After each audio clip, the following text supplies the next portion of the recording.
After the season finale of Breaking Bad in 2013, I didn't think there were many loose threads to tie up, to be honest, but apparently a lot of people disagreed with me there, and Netflix has stepped in to make a Breaking Bad movie starring Aaron Paul.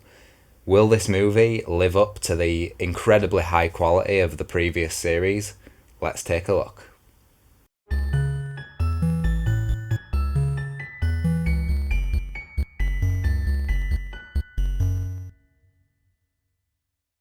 So the Breaking Bad movie starts off exactly where the movie ended, and it focuses heavily on Aaron Paul and the character of Jesse.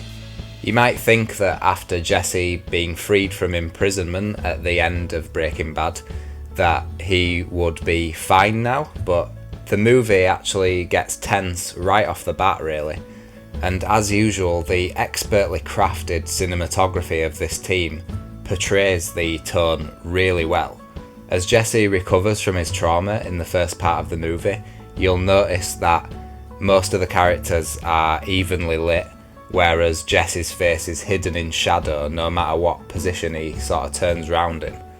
This is meant to highlight the moment when Jesse sort of snaps out of it and realises exactly what he's going to do, formulates a plan, and he actually steps into the light and you see his face fully for the first time. The cinematography is overall used to great effect to build tension throughout the entire movie, and there's also a few really detailed shots that only last for a few seconds, but I'm pretty sure a lot of work must have gone into them. For instance, there's a 3-second shot of an overhead diorama of an apartment, and there's a time lapse going on around the apartment. It's really cool.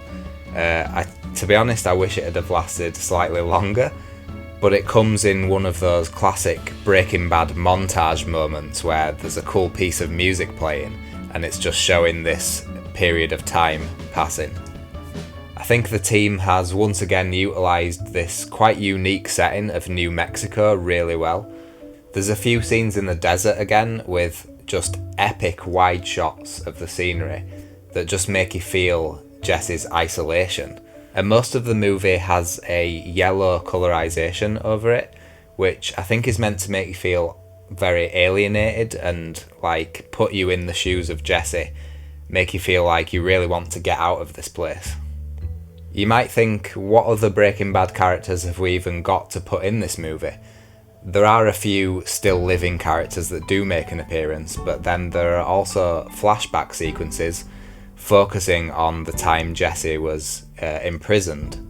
One of the strongest characters to make a return is, of course, everyone's favourite psychopath, Todd, and I feel like the movie goes even further into showing how much of a psycho this guy is, just with his mannerisms and the way he speaks.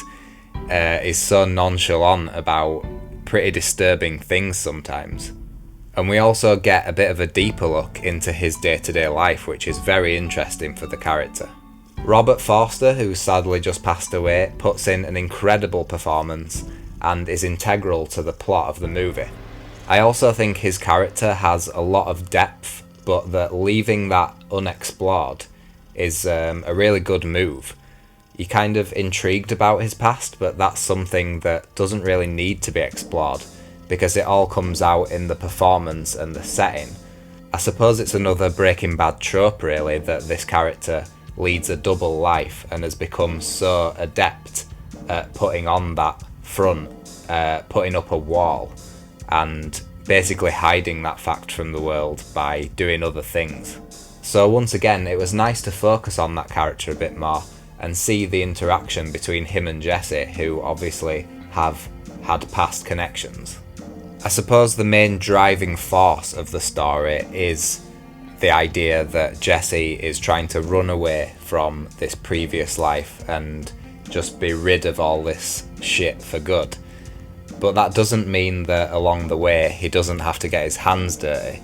And you can really see through the acting that although Jesse does not want to do these things, it's basically a means to an end for him to get where he wants to be out of this situation. And again, this all ties in really nicely with the flashbacks that are seen throughout the movie. There's only one flashback which I thought was kind of a bit unnecessary, really, if I'm honest. And that is an additional scene between Jesse and Walter White. I have a feeling this was meant to make the viewer feel like, oh, what a good relationship these guys had, and, you know, Walter really did care for Jesse in the end.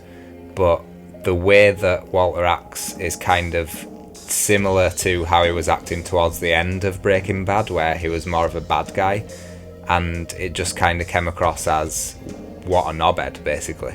I don't know what that scene was there to achieve in the end, but it didn't really tie in much with the events of the movie, and it also didn't feel like I knew where it was going or the point of the scene, other than just to bring back Walt for one more scene. Another thing I kind of disagreed with was the definitive reveal of Walter White's death. Early on, you see some sort of news footage and they're talking about Walt, but they're not really saying whether he died or survived. You know, he might be in prison or something like that. So for a bit I thought, wow, this is really cool. They're still going with the whole open-ended idea that you don't really know whether Walt's alive or dead.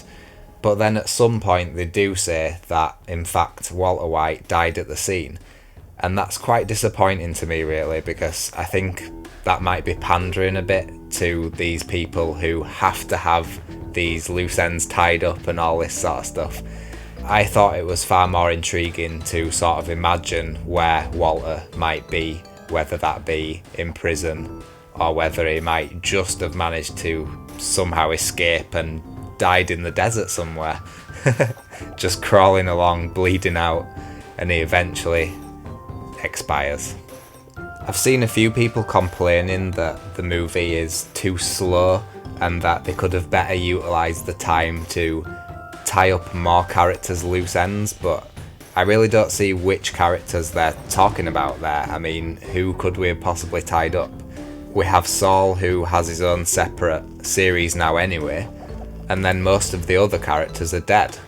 I think this worked perfectly as a very slow, methodical story, focusing entirely on the character of Jesse. Maybe people were expecting a bit more of an ensemble with how Better Call Saul is going now, but this isn't Better Call Saul, it's Breaking Bad, and I think this was the perfect bookend to that series.